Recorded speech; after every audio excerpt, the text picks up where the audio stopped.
The grand observatory of the Galactic Council buzzed with an energy not seen in centuries. Delegate Zaraved, her crystalline form refracting the soft ambient light, studied the massive holographic display dominating the chamber center. A single point of light pulsed there, moving with deliberate purpose through the carefully monitored borders of council space. "Impossible," muttered first speaker Telex, his four eyes blinking in rapid succession. The humans couldn't be so primitive.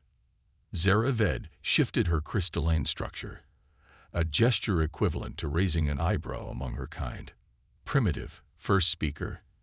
They've achieved faster than light travel and penetrated our defensive networks without detection. I'd hardly call that primitive." "They sent one ship," Telex countered, mandibles clicking with barely contained derision. "One. To make first contact with the most powerful civilization in known space. Either they're breathtakingly arrogant or catastrophically naive." The vessel in question continued its steady advance through the holographic display.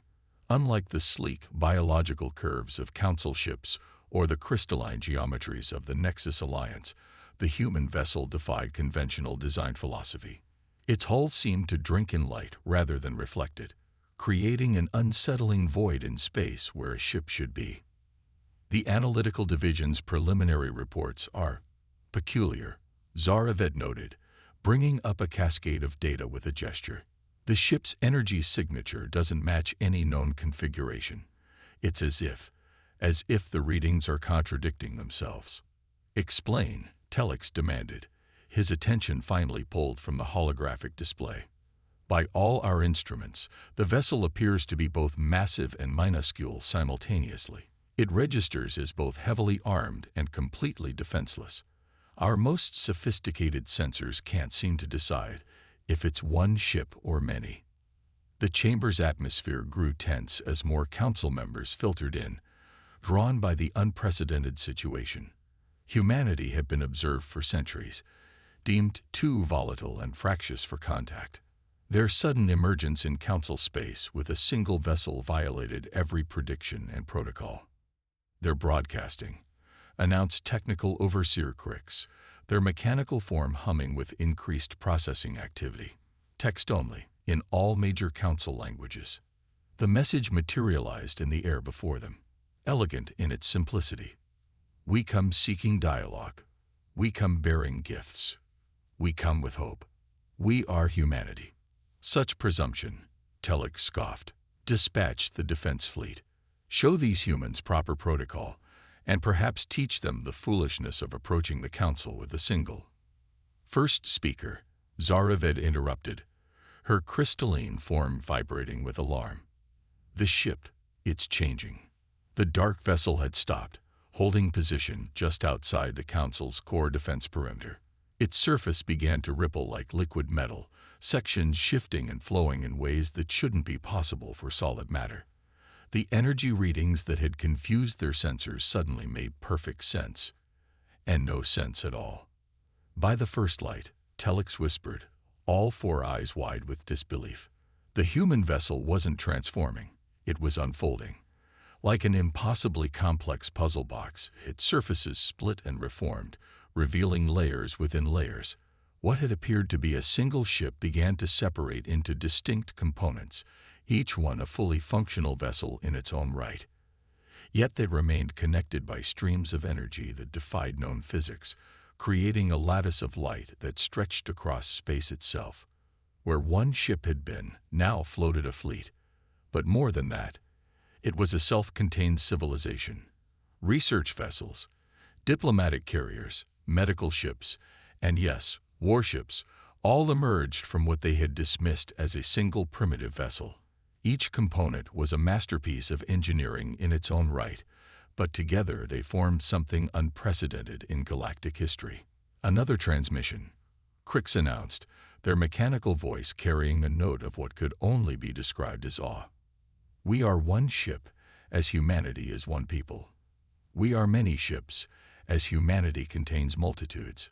We await your response." Zaraved turned to Telex, her crystalline form pulsing with barely contained excitement. "First speaker, I believe we may need to revise our assessment of human civilization."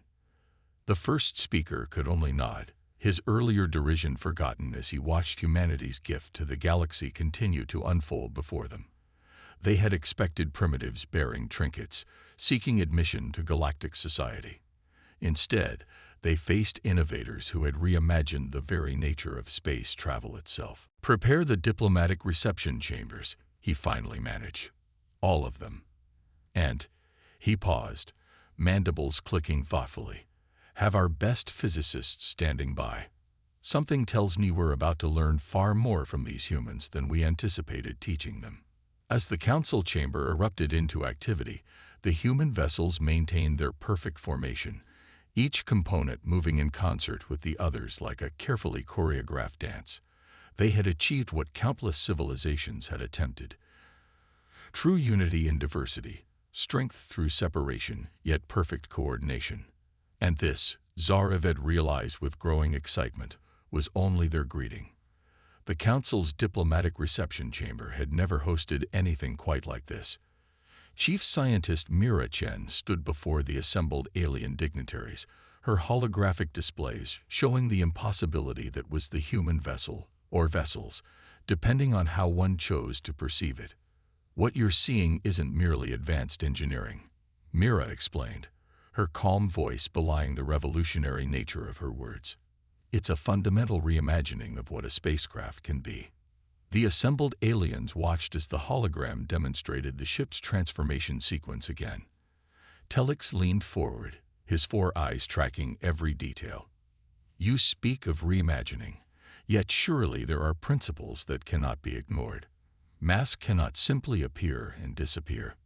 Mira smiled. "Actually, first speaker, that's exactly what it does. We call it quantum state fluidity. Each component of our vessel exists in multiple states simultaneously until observed or needed." Zaraved's crystalline form sparkled with excitement. "Schrödinger's ship," she whispered, drawing surprised looks from her colleagues. "You've weaponized quantum uncertainty itself." "Not weaponized," Mira corrected gently. "Harmonized. Our ship, we call it the Tesseract, doesn't fight against the universe's fundamental laws.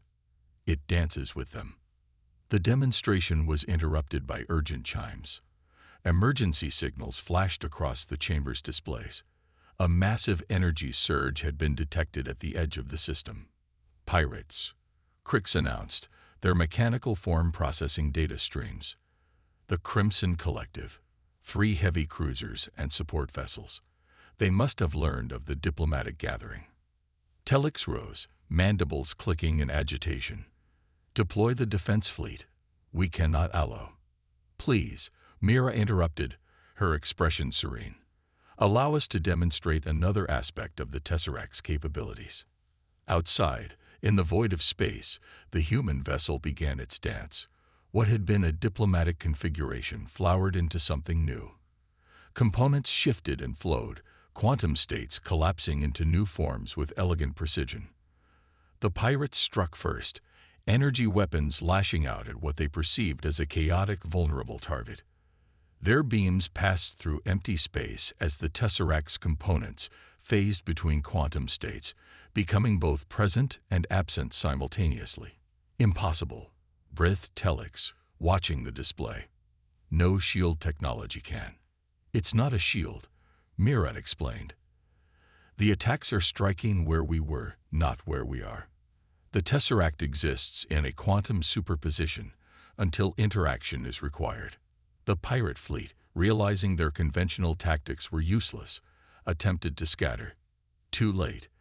The Tesseract's components had already enclosed them in a 3-dimensional web of quantum-entangled vessels. Space itself seemed to ripple as the human ships manipulated fundamental forces with casual ease. "We could destroy them," Mira noted, her voice tinged with sadness. "But that's not our way." Instead, the pirate ships found themselves caught in localized quantum fields. Their weapons, engines, and systems didn't shut down. They simply ceased to exist in their active states, collapsed into dormant quantum configurations. Within those fields, Mira explained to the stunned council members, probability favors peace over violence. Their ships can still maintain life support and basic functions, but weapons and propulsion systems will always collapse into their inactive states. The entire confrontation had lasted less than 5 minutes. The notorious Crimson Collective, terror of 3 sectors, had been neutralized without a single shot fired or life lost. "Your vessel," Zaraved observed, her crystalline form vibrating with barely contained excitement. "It's not just a ship or even a fleet. It's a new form of civilization." Mira nodded.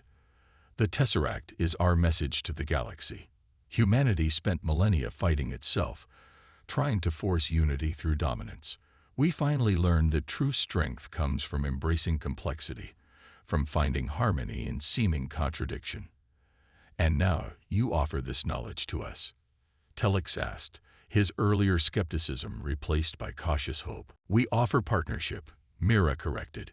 "The Tesseract is just the beginning. Imagine cities that exist in quantum superposition, expanding or contracting as needed. Vessels that can be wherever they're needed most by existing everywhere and nowhere simultaneously. A civilization that transcends the very limits of space and time." Outside, the Tesseract began gathering the disabled pirate ships, its components working in perfect concert to secure the vessels and provide aid to their crews. Each movement was precise, deliberate, and beautiful, a dance of technology and possibility. "But such power," Telix mused, "how can we trust it won't be misused?" Mira's expression grew serious. "Because the same principles that make the Tesseract possible also make it impossible to use for pure destruction. You cannot exist in quantum harmony with the universe while seeking to dominate it. Every component, every quantum state, must work in concert. The technology demands cooperation, understanding, and peace." The council chamber fell silent as the implications sank in. Humanity hadn't just created a new kind of vessel. They had discovered a path to a new kind of existence, one where the lines between one and many, between separation and unity, between power and peace, dissolved into a cosmic dance of infinite possibility. The Grand Archive of the Galactic Council had never seen such activity. Beings from 100 worlds crowded its crystalline halls, all seeking information about humanity's sudden rise. Ambassador Marcus Shaw watched from a quiet alcove as a group of Nexus Alliance researchers argued with a floating collective of energy beings about quantum probability mechanics. "Fascinating, isn't it?" Zaraved materialized beside him, her crystalline form refracting the archive's light into rainbow patterns. 2 weeks ago, most of these species wouldn't even acknowledge each other's existence. Now they're debating theoretical physics. Marcus smiled. "Fear and curiosity are powerful motivators, though I'd prefer if it were just the latter." The news of the Tesseract's capabilities had spread across the galaxy like a shockwave. Every major power had responded differently, some with wonder, others with fear, and more than a few with barely concealed hostility. "The hegemony representatives are demanding an emergency session," Zaraved noted. "They claim the Tesseract violates natural law and must be dismantled." Interesting position from a species that built their empire on artificial wormhole technology, Marcus replied dryly. "Have they considered that their own transportation network exists in a quantum superposition until observed?" Before Zaraved could respond, their communication devices chimed simultaneously. First Speaker Telix was calling an emergency session, not because of the hegemony's demands, but for something far more urgent. The council chamber was packed when they arrived.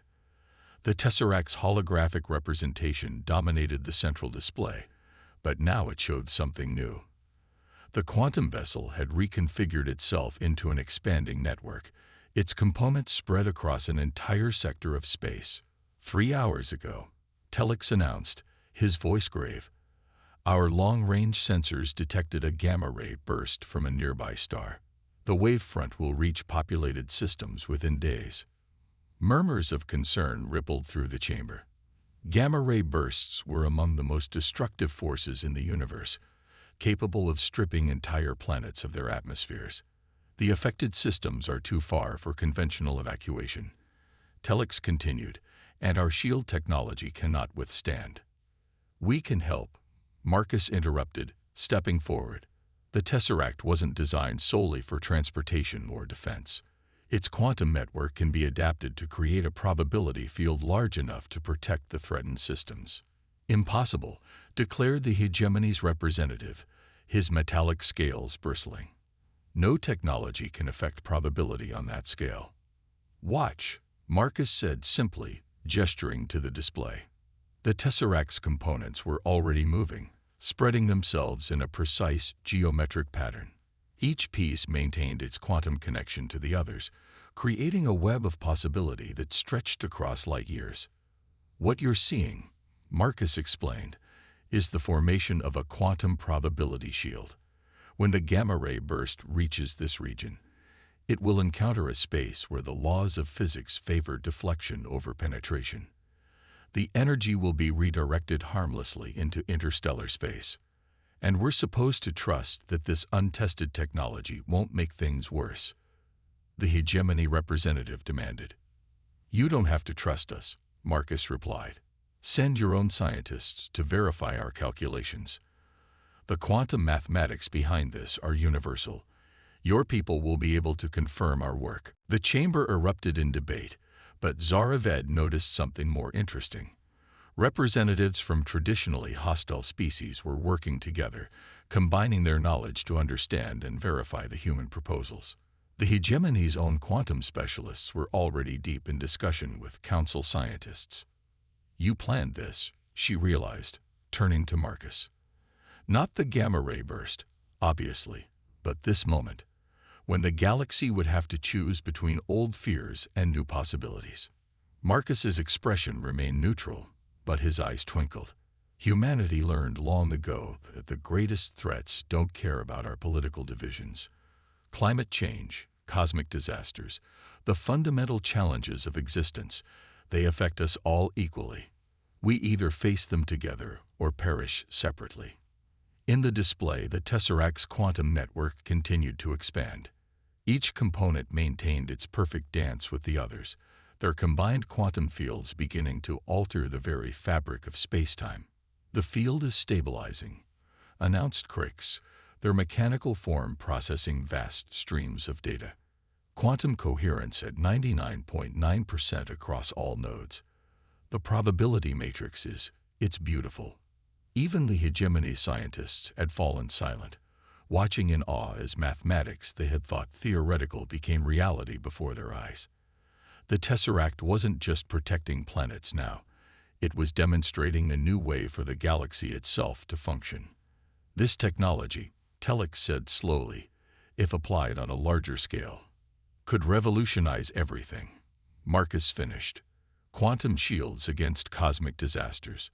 Instantaneous communication and transport networks that don't rely on fixed gates or stations. The ability to work with the fundamental forces of the universe instead of against them.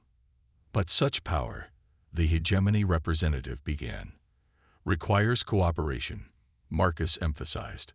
The quantum harmonics that make this possible can only be maintained through perfect synchronization. The physics itself demands that we work together. Nature has given us a choice: evolve beyond our divisions or remain vulnerable to the true threats that face all civilized life. As if to punctuate his words, the first waves of the gamma-ray burst began to reach the quantum shield.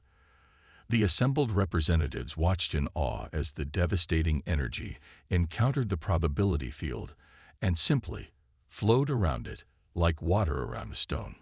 The Tesseract's components maintained their perfect formation, each one contributing to a defense that would have been impossible for any single civilization to create. It was more than a demonstration of technology. It was a glimpse of what the galaxy could become. The emergency alert shattered the pre-dawn quiet of the council station. Admiral Sarah Chen, sister to the Tesseract's chief scientist, watched as tactical displays lit up with hundreds of incoming vessels. The hegemony had made its move. Status report, she commanded, her voice steady despite the gravity of the situation. Hegemony battle fleet emerging from artificial wormholes across 3 sectors, her XO reported. They're targeting every quantum relay node we've established.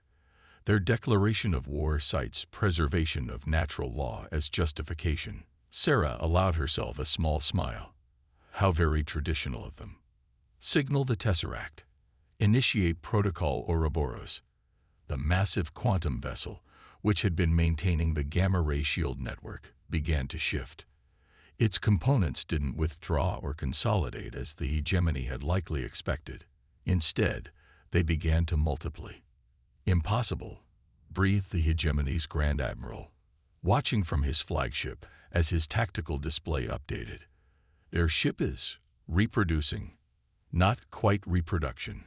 Something far more elegant.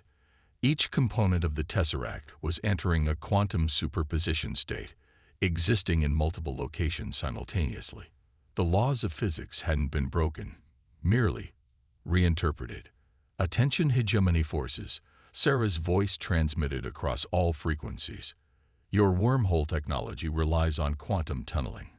Did you really think we wouldn't understand its principles better than you do? As if to demonstrate her point, the hegemony's artificial wormholes began to fluctuate. The Tesseract's expanded network was altering probability fields across the entire region, making stable wormhole formation increasingly unlikely. You can't maintain this, the hegemony admiral snarled. The energy requirements alone. Actually, interrupted Dr. Mira Chen's voice, joining the channel, we're not using energy at all. We're using uncertainty. The more you fight against it, the more the quantum probability fields favor our state over yours. The hegemony fleet opened fire, their energy weapons blazing across space. The beams passed harmlessly through quantum ghost images of Tesseract components, while the real sections were always elsewhere, or everywhere. Final warning, Sarah announced. The Tesseract exists in harmony with spacetime. Your wormhole technology forces reality to bend. Which do you think the universe itself will favor? As if in answer, the artificial wormholes began to collapse. Hegemony ships found their primary means of faster-than-light travel dissolving not through any active attack, but because probability itself had shifted against them. The quantum harmony, Zara Ved observed from the council chamber, her crystalline form vibrating with excitement. It's not just affecting their technology. Look at their formation. The hegemony fleet, trained to operate in perfect geometric patterns, was falling into disarray. Their attempts to maintain rigid structure were being undone by subtle quantum fluctuations that favored fluid, adaptive movement over rigid control. We don't want to fight you, Sarah transmitted. We don't want to destroy your technology or dismantle your empire. We're offering you a chance to evolve. In the council chamber, Marcus Shaw stepped forward to address the gathered representatives. The Tesseract isn't a weapon to defeat enemies. It's a key to unlock the next stage of galactic civilization. The universe itself has been trying to teach us this lesson since we first observed quantum mechanics. Everything is connected, whether we acknowledge it or not. The hegemony admiral watched helplessly as his fleet's sophisticated targeting systems failed to lock onto the quantum-shifted human vessels. Energy weapons fired at previous positions. Computer predictions proved useless against technology that existed in multiple states simultaneously. How? He finally demanded. How did you advance so far beyond us? We didn't advance beyond you, Mira replied gently. We simply stopped fighting against reality. Quantum uncertainty isn't a problem to be solved or a barrier to be broken. It's the universe's way of showing us that everything is connected, that rigid control is an illusion. As if to demonstrate her point, several Tesseract components phase-shifted near damaged hegemony vessels, extending quantum fields that stabilized their failing systems. They weren't attacking or defending. They were offering help even in the midst of conflict. Look at your own science, Marcus added. Your wormhole technology proves that spacetime can be manipulated through quantum effects. We just took the next step, creating technology that works with quantum probability instead of trying to force deterministic outcomes. The hegemony fleet hung in space, their sophisticated weapons and tactics rendered irrelevant, not by superior firepower, but by a fundamental reimagining of how technology could interact with reality. The choice before you now, Sarah transmitted, is the same one humanity faced centuries ago. Do you continue trying to impose order through force, or do you embrace the quantum nature of reality itself? We're offering partnership, not surrender. Your scientists already understand the principles involved. They just haven't been allowed to explore them fully. Slowly, inevitably, the hegemony fleet powered down their weapons. Not in defeat, but in recognition of a fundamental truth. They had brought deterministic weapons to a quantum battle, and the universe itself had favored adaptation over rigid control. 5 years after the hegemony incident, the galaxy had changed in ways few could have predicted. The Grand Archive, once a silent repository of knowledge, now hummed with quantum resonance as researchers from across known space collaborated through probability-linked networks. Zara-Ved guided her former adversary, the hegemony's chief scientist, X-378, through the latest addition to the archive. A quantum observatory that could view distant stars through probability lenses, seeing all possible states of cosmic phenomena simultaneously. To think, X-378 mused, his metallic scales now flowing in patterns that mimicked quantum fluctuations. We spent millennia trying to force the universe to match our expectations. All we needed to do was learn to dance with it. The Tesseract's legacy hadn't been technological domination, as some had feared, but a fundamental shift in how civilizations approached existence itself. Cities across the galaxy now shifted between quantum states as needed, expanding or contracting to meet their inhabitants' needs while maintaining perfect harmony with their environments. In the council chamber, Marcus Shaw and Mira Chen attended their final session before retiring from their diplomatic roles. The chamber itself had evolved, its rigid architecture replaced by quantum-responsive surfaces that adapted to the emotional and practical needs of all species present. The quantum conversion of the hegemony's wormhole network is complete, Telix announced, his 4 eyes gleaming with satisfaction. All faster than light travel now operates on harmonic principles. We've recorded a 98% reduction in spatial anomalies and navigation accidents. But the real transformation wasn't in the technology itself. Species that had once fought over resources now shared quantum-linked manufacturing centers that could adapt to produce whatever was needed, wherever it was needed. The very concept of scarcity had been revolutionized by technology that existed in multiple states simultaneously. There's something poetic about it, Sarah Chen observed from the bridge of the Tesseract, which now served as a training vessel for the newly established quantum harmonic fleet. Humanity spent so long afraid of uncertainty, trying to eliminate it from every equation. Only when we learned to embrace it did we finally understand our true potential. The ship's components danced around her, each one both separate and connected, demonstrating to a new generation of pilots from every species how to think beyond traditional concepts of space and time. In the Archive's Quantum Observatory, a group of young researchers, human, crystalline, energy being, and mechanical, worked together to expand the probability lens network. They weren't just watching distant stars. They were learning to see all possible futures and choosing paths that benefited all of existence. The quantum harmony theory you developed, X-378 said to Mira, it's not just about technology, is it? It's about understanding that everything in the universe is connected through probability. Every choice, every possibility, every quantum state. They're all part of a greater dance. Mira smiled. That's what we hoped others would understand. The Tesseract wasn't just a revolutionary ship. It was a metaphor for existence itself. Everything is both one and many, separate and connected, certain and uncertain. The moment we embrace that paradox, we begin to truly evolve. In orbit above them, the Tesseract demonstrated this philosophy. Its components separated and recombined in an eternal dance, each piece individual yet part of a greater whole. But now it was joined by ships of similar design from dozens of civilizations, each adding their own cultural and technological interpretations to the quantum harmony principles. We thought we were bringing revolution to the stars, Marcus reflected, watching the quantum ships dance.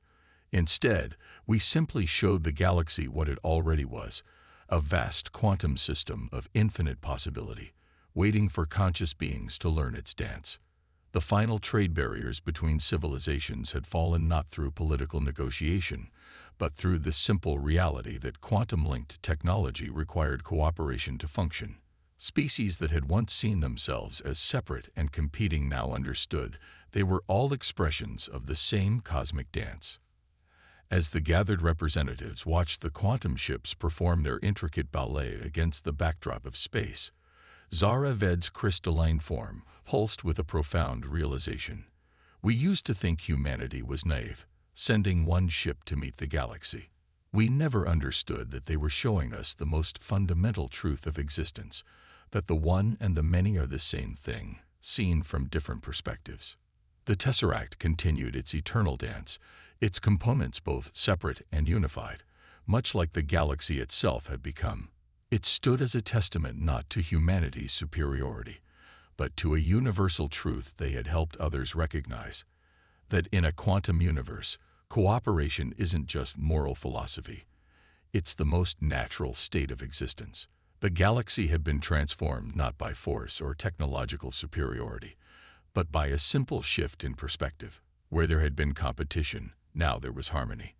Where there had been rigid control, now there was adaptive flow. Where there had been fear of uncertainty, now there was embrace of infinite possibility. And in the quantum dance of civilizations, every being could finally see their true nature, both individual and universal, both separate and connected, both one and many. The dance would continue, eternal and ever-changing, as consciousness itself evolved to embrace the quantum nature of reality.